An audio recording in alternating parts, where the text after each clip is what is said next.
Good morning everybody. बेटा, आपको अभी थोड़ी देर पहले मैंने मैसेज डाला है कि इस वीक आप लोगों का क्या निराश हुआ जाए और कारक के पहले 3 भेदों का टेस्ट है। ओके। और होमवर्क के लिए भी आपने क्या निराश हुआ जाए रिवाइज करना है। और कोई प्रॉब्लम आए तो मुझसे कल पूछ लीजिएगा। आज रिवाइज कीजिए और कल मुझसे पूछ लीजिएगा कोई भी प्रॉब्लम हो तो। ठीक है बेटा। और पिछले हफ्ते हम लोगों ने कारक शुरू किया था जिसके हमने अपादान कारक तक भेद कर लिए थे। आगे के भेद रहते हैं जो हम आज पूरे करेंगे। ठीक है। मुझे कारक तालिका कौन सुनाएगा? मैंने कारक तालिका बताई थी। कारक तालिका कौन सुनाएगा? Raise your hands fast. Okay. Yes Prisha. कर्ता ने कर्म को करण से संप्रदान के लिए अपादान से अलग संबंध काटने की रारेरी अधिकरण में पर संबोधन हेनरे। Okay, very good. हमने अपादान कारक तक किया था। कर्ता ने कर्म को करण से संप्रदान के लिए अपादान से अलग। कर्ता ने, कर्ता मैंने आपको बताया था जो काम करने वाला है, जो क्रिया करता है उसे कहते हैं कर्ता कारक। ठीक है।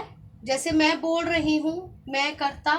आप सुन रहे हैं, आप कर्ता। ठीक है। पक्षी उड़ते हैं, पक्षी कर्ता।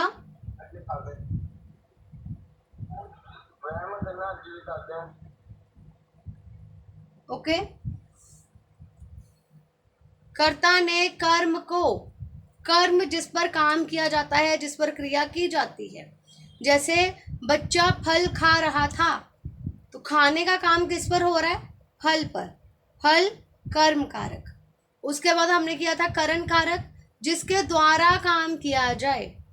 बच्चे ने गिलास से दूध पिया। दूध पीने का काम किसकी सहायता से हुआ? गिलास की सहायता से। तो गिलास हो गया करण कारक। ओके। बच्चा जो है वो है कर्ता, जिसकी सहायता से काम हुआ है वो है गिलास। तो गिलास हुआ करण कारक। संप्रदान के लिए, माँ बच्चे के लिए भोजन बना रही थी। भोजन बनाने का काम किसके लिए हो रहा है? बच्चे के लिए। ठीक है। तो बच्चा हो गया संप्रदान कारक। अपादान से अलग। अपादान में मैंने आपको बताया था जब दो चीजें अलग अलग होती हैं, अपादान कारक। ठीक है। इसके अलावा शर्म, दूरी, कार्य का आरंभ, शिक्षा। ठीक है। ये सारे मैंने आप लोगों को बताए थे। ये था अपादान कारक। राइट। अब आगे हम करने जा रहे हैं अपादान से अलग संबंध का के की रा रे री। संबंध कारक बेटा जहां संबंध बताया जाता है। ठीक है। जैसे उदाहरण के लिए यह है मेरी बोतल है। यह है मेरी बोतल है। मेरा और बोतल का संबंध है। जिसके साथ संबंध बताया जाए, मेरे साथ बोतल का संबंध है। जिसके साथ रा रे री लगा हुआ है, री। ठीक है। वह सीमा का भाई है। किसके साथ संबंध है? सीमा के साथ। का के की रा रे री। जिसके साथ संबंध बताया जाए, जिसके साथ का के की रा रे री लगा हो। ठीक है। जिसके साथ संबंध हो। जैसे ये मेरी पुस्तकें हैं। मेरी री आ रहा है समझ में? रा रे री, का के की, रा रे री। वनिका एनी प्रॉब्लम बेटा? कुछ पूछना है? ओके। हाँ जी बेटा, बोलिए। Food is clear. Okay, wait. Is it clear now? Is it clear? Manya, board is clear? Manya, board clear दिखाई दे रहा है तो मुझे थंब शो करो। थंब शो करो बेटा, बोर्ड क्लियर है तो। Manya, are you there? Okay. Vanika, मुझे 3-4 लोगों ने बेटा थंब शो कर दिया कि बोर्ड क्लियर है, तो प्लीज बेटा एक बार अपना कनेक्शन चेक करिए। ओके, ठीक है, चलिए।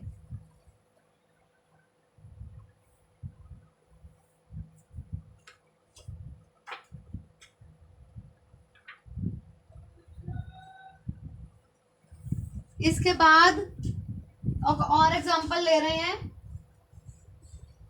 मोहन की पतंग ऊंची उड़ रही है। अब देखो, मोहन और पतंग का संबंध है ना। किसकी पतंग? मोहन की पतंग। का के की, जिसके साथ का के की, रा रे री लगा हुआ है। ओके, मोहन की पतंग। मोहन क्या हो गया? संबंध कारक। Clear? Clear everybody? Show me your thumb if it is clear. Okay, next is अधिकरण कारक। अधिकरण कारक के चिन्ह मैंने बताए थे। में, पर, ऊपर। अधिकरण कारक में, पर, ऊपर। अलमारी में कपड़े रख दो। किसके साथ लगा है? में। कहाँ रख दो? जब कहाँ वाली सेंस आ जाए। अलमारी में। वनिका, इज इट क्लियर ना हो बेटा? क्लियर ना है ना? कई बार कनेक्शन में प्रॉब्लम आ जाता है बेटा, ठीक है। अधिकरण में, पर, ऊपर। अलमारी में कपड़े रख दो। अलमारी, ठीक है। मेज पर किताबें पड़ी हैं। पर, मेज के साथ लगा है। में, पर, ठीक है। जिसके साथ में, पर लगा है, अधिकरण कारक। राइट, चले आगे। लास्ट भेद है संबोधन। संबोधन,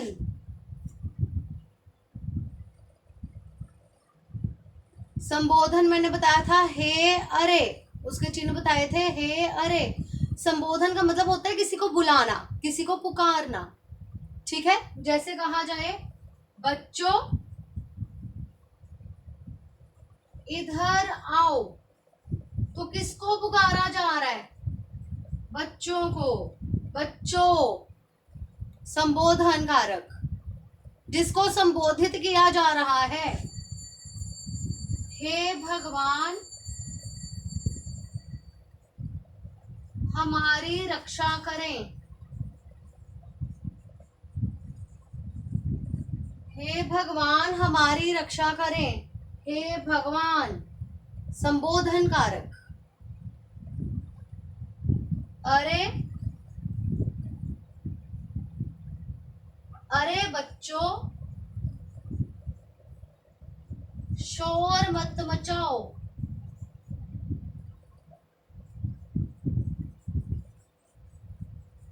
अरे अरे बच्चों, शोर मत मचाओ। ठीक है, ये है संबोधन कारक। किसी को इसमें डाउट बेटा? Any doubt?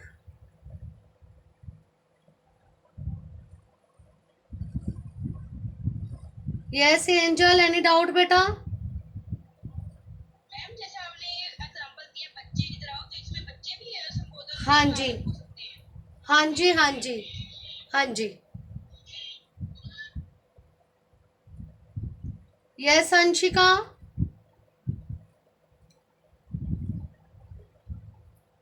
एनी डाउट बेटा?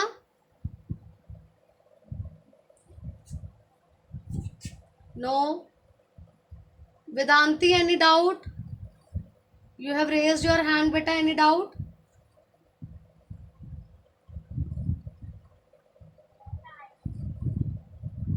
हाँ जी,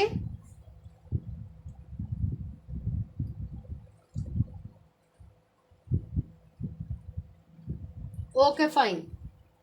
चलिए, अब बेटा देखो, आपको कारक किसी भी फॉर्म में आ सकता है।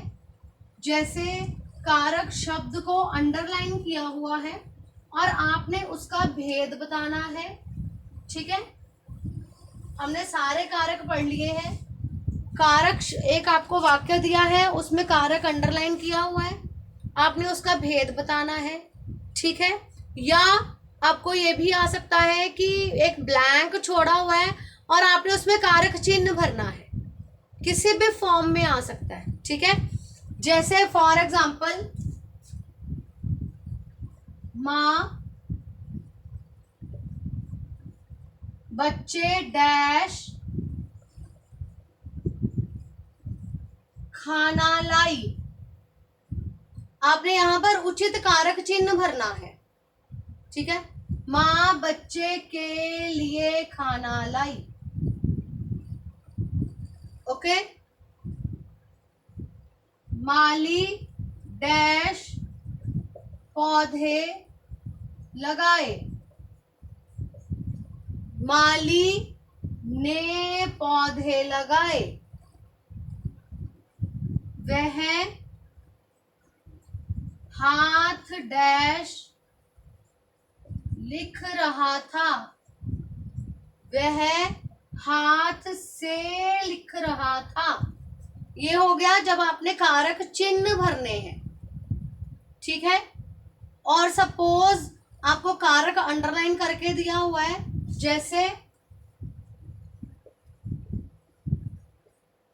जैसे कि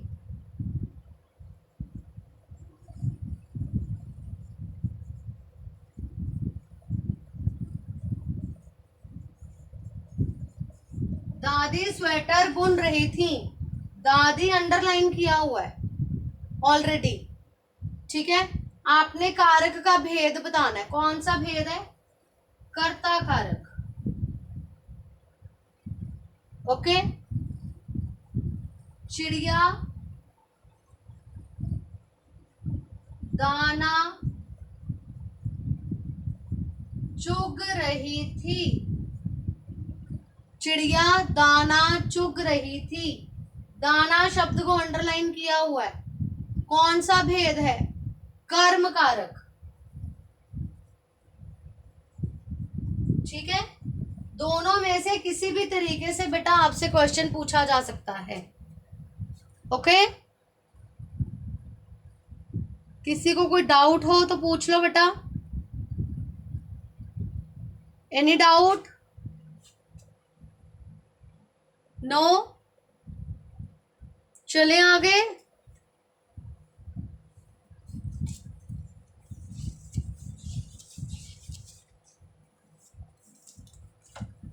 ओके, ये बेटा हमने कारक खत्म कर लिए हैं। अब हम आगे एक नई कविता शुरू करने जा रहे हैं, अपनी बुक्स निकाल लो।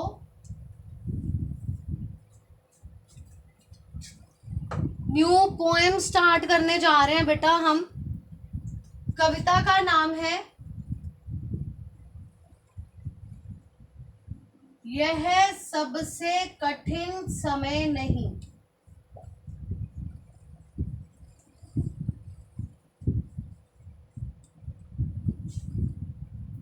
यह सबसे कठिन समय नहीं। और इसकी कवित्री है जया जादवानी। जया जादवानी कवित्री है, पोएटेस। ठीक है बेटा, देखो आपकी बुक में हमने पहले पाठ पढ़ा था, क्या निराश हुआ जाए। ठीक है, उसके बाद हम अब पढ़ रहे हैं यह सबसे कठिन समय नहीं। जैसे मैंने आपसे बताया था कि पिछले पाठ में लेखक ने बताया है कि हमें आशावादी रहना चाहिए, निराशावादी नहीं होना चाहिए। इस कविता में भी यही भाव है। कवित्री ने हमें बताया है कि आशावादी दृष्टिकोण अपनाते हुए हमें जीवन में आगे बढ़ते रहना चाहिए। हमारे जीवन में, हमारी लाइफ में बेटा बहुत सारी प्रॉब्लम्स आती हैं, बहुत सारी कठिनाइयां आती हैं, लेकिन हमें उन कठिनाइयों से कभी भी घबराना नहीं चाहिए। मान्या प्लीज बेटा बातें बाद में करिएगा, अभी सुनिए ध्यान से। कवित्री बताती हैं कि जीवन में बहुत सारी कठिनाइयां आती हैं, हर पल चैलेंजिंग होता है, हमेशा कोई ना कोई चैलेंजेस हमें देखने को मिलते रहते हैं और हमें उन्हें एक्सेप्ट करना चाहिए, उन्हें स्वीकारना चाहिए। कभी भी कठिन परिस्थिति में हमें घबराना नहीं चाहिए। कठिन परिस्थिति में घबराना नहीं चाहिए और निराशावादी सोच को छोड़कर आशावादी दृष्टिकोण के साथ आगे बढ़ते रहना चाहिए। निराशावादी मतलब हमें नेगेटिव नहीं होना चाहिए, ऑप्टिमिस्टिक सोच के साथ। जैसे अभी कोरोना का टाइम, बहुत टफ टाइम निकाला हमने और अभी भी टफ टाइम में ही है। जैसे अभी थर्ड वेव सुनने को मिल रही है। ठीक है, जब कोरोना शुरू हुआ था तो बहुत ज़्यादा डर था मन में, एकदम से जीवन पटरी से उतर गया, सब कुछ बंद हो गया। लेकिन क्या हम निराश हुए? नहीं, हमें निराश नहीं होना है। हमें कठिन परिस्थितियों में भी नए रास्ते खोजने हैं। और कोई भी समय सबसे कठिन समय नहीं होता। जीवन में ये कठिन समय आया है, उससे भी ज़्यादा कठिनाई देखने को मिल सकती है। इसलिए हमें हमेशा आशावादी रहना चाहिए और कोई भी समय सबसे कठिन समय नहीं होता है। ओके, इसी भाव के साथ हम कविता पढ़ना शुरू करते हैं। नहीं, यह सबसे कठिन समय नहीं है, अभी भी दबा है चिड़िया की चोंच में तिनका और वह उड़ने की तैयारी में है।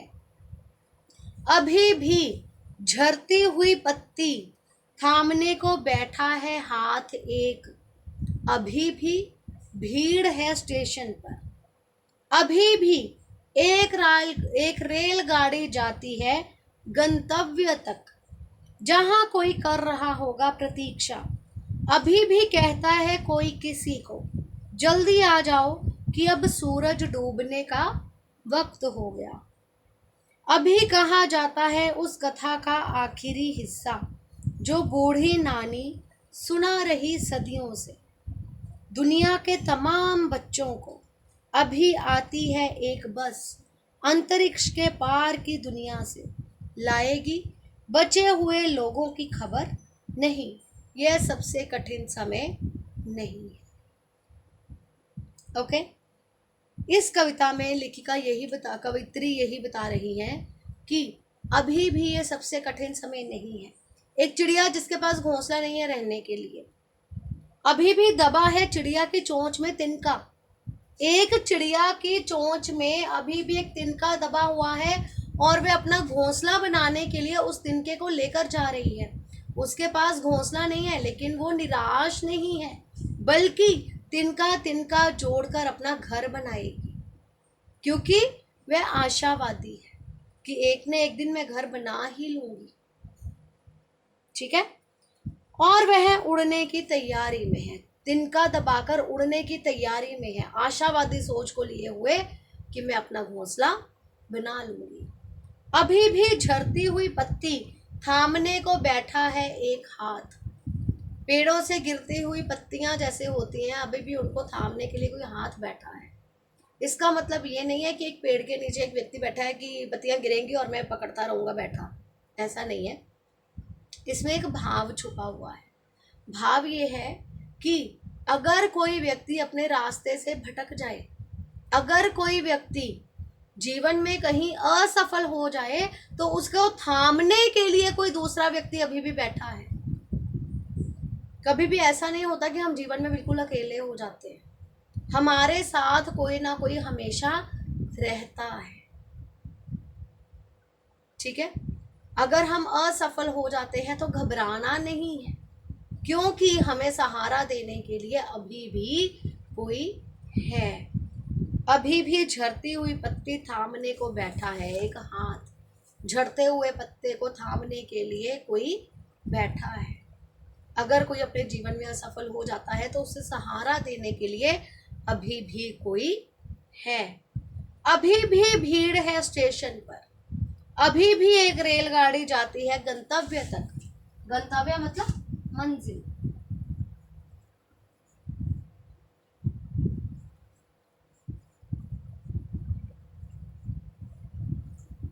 अभी भी रेलगाड़ी अपनी मंजिल तक जाती है, अभी भी स्टेशन पर भीड़ है। लोग निराश नहीं है, कठिन परिस्थिति है लेकिन निराश नहीं है, अभी भी स्टेशन पर भीड़ है और कोई ना कोई रेलगाड़ी अपनी मंजिल तक जाने के लिए तैयार है। समय रुक नहीं रहा, चलता जा रहा है। जहां कोई कर रहा होगा प्रतीक्षा, उस मंजिल पर कोई किसी की प्रतीक्षा कर रहा है, इंतजार कर रहा है। अभी भी कहता है कोई किसी को, जल्दी आ जाओ कि अब सूरज डूबने का वक्त हो गया। और कोई किसी से ये कहता है कि तुम जल्दी घर लौट आओ, सूरज डूबने का समय हो गया है। कोई भी निराश नहीं है, आशावादी है सब। हर कोई उम्मीद लिए हुए है कि हम अपनी मंजिल तक पहुंच जाएंगे, और जो उनकी प्रतीक्षा कर रहे हैं वे इस आशा में हैं कि आने वाला जल्दी ही लौट आएगा।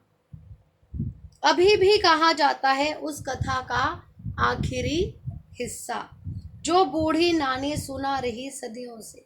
दुनिया के तमाम बच्चों, तमाम मतलब सभी बच्चे अपनी दादी नानी से कहानियां सुनते आ रहे हैं। ऐसा नहीं है कि पुराने ज़माने में कहानियां सुनते थे, अब वो कहानियां ख़त्म हो गई हैं, दादी नानी कहानियां नहीं सुनाती। अभी भी बच्चों को दादी नानी कहानियां सुनाती हैं। अभी आती है एक बस, अंतरिक्ष के पार की दुनिया की, लाएगी बचे हुए लोगों की खबर। नहीं, यह सबसे कठिन समय नहीं। अभी भी अंतरिक्ष के पार लोगों को ये आशा है, अभी भी ये आशा है कि कहीं और से, अंतरिक्ष के पार की दुनिया से कोई आएगा, वहाँ जो लोग हैं उनकी खबर लाएगा। नहीं, ये सबसे कठिन समय नहीं है। हमारे जीवन में जब भी कोई कठिन समय आता है तो वह सबसे कठिन समय नहीं होता है। उसे हम ये नहीं कह सकते कि ये सबसे कठिन समय है। ये अभी भी सबसे कठिन समय नहीं है। हमें कभी भी निराश नहीं होना है। हमें एक आशावादी सोच लेकर अपने जीवन में आगे ही आगे बढ़ते जाना है और सभी तरह की कठिनाइयों को पार कर लेना है। समझ में आया बेटा? किसी को कोई डाउट है, कोई प्रॉब्लम है तो प्लीज़ पूछ लीजिए। बड़ी छोटी सी कविता है और भाव एक ही है कि जीवन में निराश नहीं होना चाहिए, हमेशा पॉजिटिव होकर जीवन में आगे बढ़ते रहना चाहिए। किसी को कोई डाउट? नो? Clear everybody?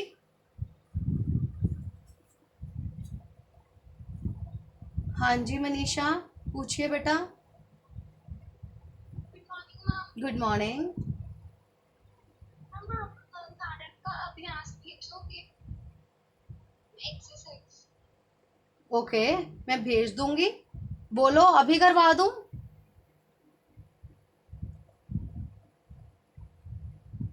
इसमें अभी कविता में किसी को कोई डाउट है बेटा?